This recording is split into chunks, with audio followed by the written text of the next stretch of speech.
So once again, welcome to our class at ang lesson po natin ngayong araw na ito is art appreciation, creativity, imagination, and expression. But before that, kailangan muna nating balikan.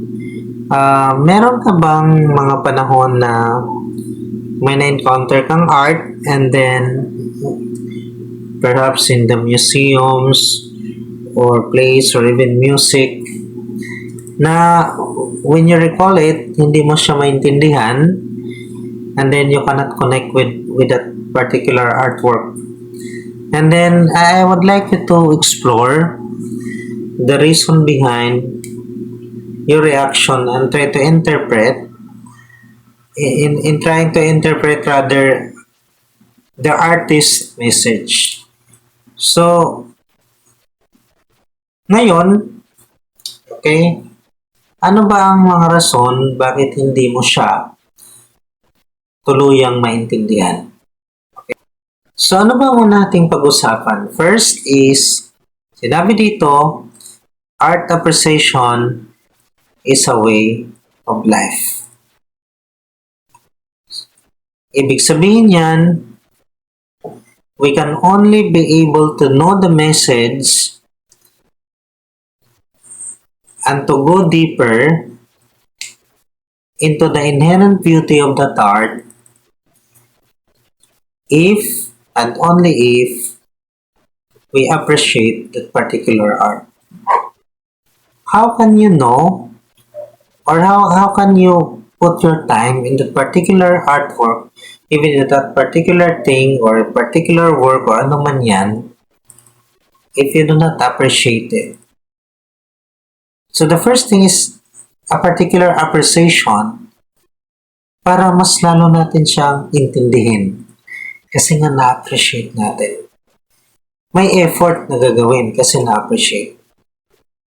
Ang mahirap lang, maraming arts ang nakatago lang at hindi nabigyan ng pansin because of lack of appreciation. We can only appreciate what is fine and beautiful if we develop and exercise our taste for those things. The next one is the role of creativity in art making. Creativity is very important because it requires us to think outside the box. In art, creativity is what sets apart one artwork from another. So an artist should be creative, but the problem is, in today's world where technology is advanced, parang ang hirap ng gumawa ng bago. But I think there's still creativity that we can do na talagang unique sa isang artist. Okay? So sinasabi dito that art as a product of imagination. So ang product po ng ating ang art po is the result of our imagination. Because famous writers or painters and even musicians primarily derive their ideas from their imagination. Sabi nga ni Albert Einstein, imagination is more crucial than knowledge because it is very powerful. It even goes beyond an ordinary, okay? But we can also say that imagination as a product of art. Kasi yung art,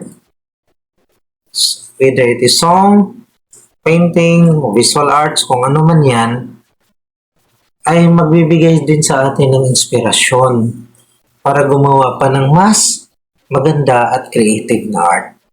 So imagination and creativity goes together. Kasi through our imagination, it creates creativity. It will let us be creative.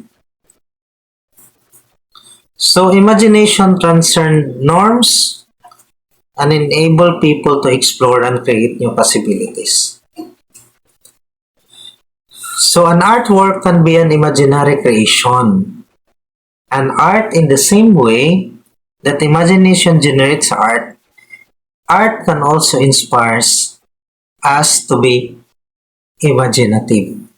Yan. Kasi sila nga ang magiging inspiration natin. So, ito dito, pupunta tayo sa expression.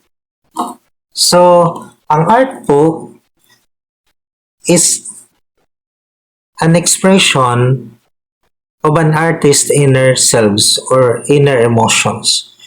Like for example, yung kanta ni Moira de la Torre.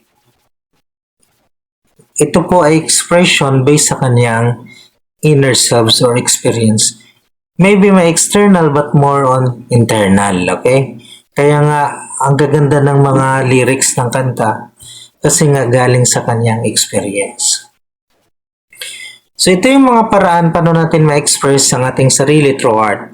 Visual arts, film, performance art, poetry, performance, architecture, dance, literary art, or applied arts. So ito yung mga pwede nating explore at para ma-express natin yung ating mga sarili. Ito yung how the artist express in these different ways. So ano ba ang activity natin?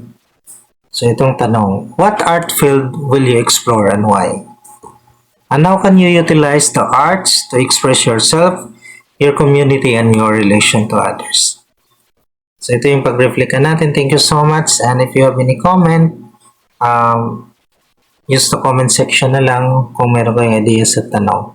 Thank you so much at magandang umaga sa lahat.